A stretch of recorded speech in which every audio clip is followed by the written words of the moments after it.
বলছি ফুটো, আজকে একটু দেখা করতে পারবে? বাল যাবো দেখা করতে। লেওড়া গেলেও ছুতেও দেয় না, শুধু মারা বলবে এটা তোমার দাদার সম্পত্তি, এটা ধরো না ওটা ধরো না। বাল যাবো দেখা করতে। কি হলো ঠাকুরপো, তুমি কি কিছু ভাবছো? না না বৌদি, আমি কিছু ভাবিনি তো।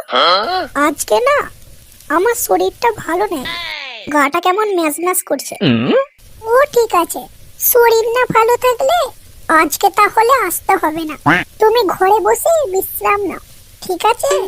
আর সত্যি কথা বলতে কি, আজকে না তোমার দাদা বাড়িতে নেই, আমি বাড়িতে একা, আর ওগুলো করার খুব ইচ্ছা করছিল, তাই তোমাকে আসতে বলছিলাম আর কি। কি করতে ইচ্ছা করছে তোমার বৌদি? যেন কচি বাচ্চা যেন ভাজা মাছটাকে উল্টে খেতে পারে না। ও ঠিক আছে বৌদি, আমি এক্ষুনি আসছি। কি হলো ঠাকুরপো, তুমি যে বলছিলে তোমার শরীর খারাপ, তুমি আসতে পারবে না? কে বলেছে আমার শরীর খারাপ? হ্যাঁ শরীর খারাপ, কিন্তু অতটাও খারাপ না যে আমি আসতে পারবো না। আচ্ছা ঠাকুরপো, তাহলে আসার সময় একটা কন্ডোমের প্যাকেট নিয়ে আসবে মনে করে। ও ঠিক আছে, তোমাকে ওই সব নিয়ে চিন্তা করতে হবে না, আমি সব কিছু নিয়েই আসতেছি। তাহলে আমি এখন রাখছি, তুমি তাহলে সবকিছু নিয়ে এসো তাড়াতাড়ি। আসো খেলবো, খেলা হবে, খেলা হবে।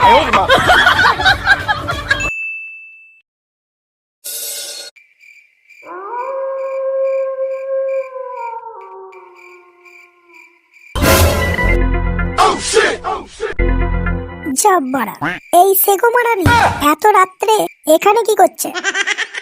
সে যাই হোক, ওকে ভুলেও বলা যাবে না আমি পাঁচু বৌদির বাড়ি যাচ্ছি।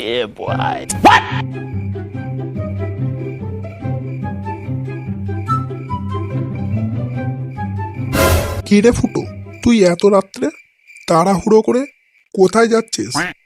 কোনো সমস্যা হয়েছে নাকি? আরে না না, বাবার অফিসে একটা বৌদি না মানে একটা গুরুত্বপূর্ণ মিটিং আছে, সেটাই করতে যাচ্ছি আর কি। সে যাই হোক, তোর সাথে আমারও একটা জরুরি কথা বলার আছে।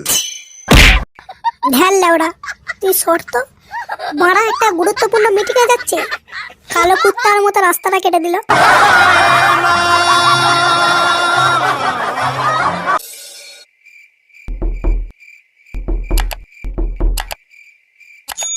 বৌদি, ও বৌদি, দরজাটা খোলো, বাইরে ভীষণ ভয় লাগছে।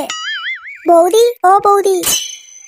কি রে মারা, বৌদি কি মারা হ্যান্ডেল মারছে নাকি? এত ডাকছি মারা, তাও দরজা খুলছে না।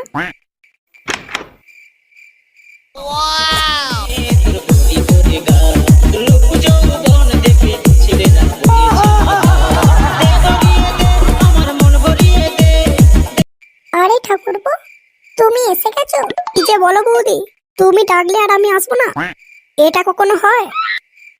এসো তাড়াতাড়ি ভেতরে এসো। वाह क्या सीन है, वाह क्या सीन है। ধীরে ধীরে আস্তে আস্তে আমি হরেন বাজাবো, হরেন পক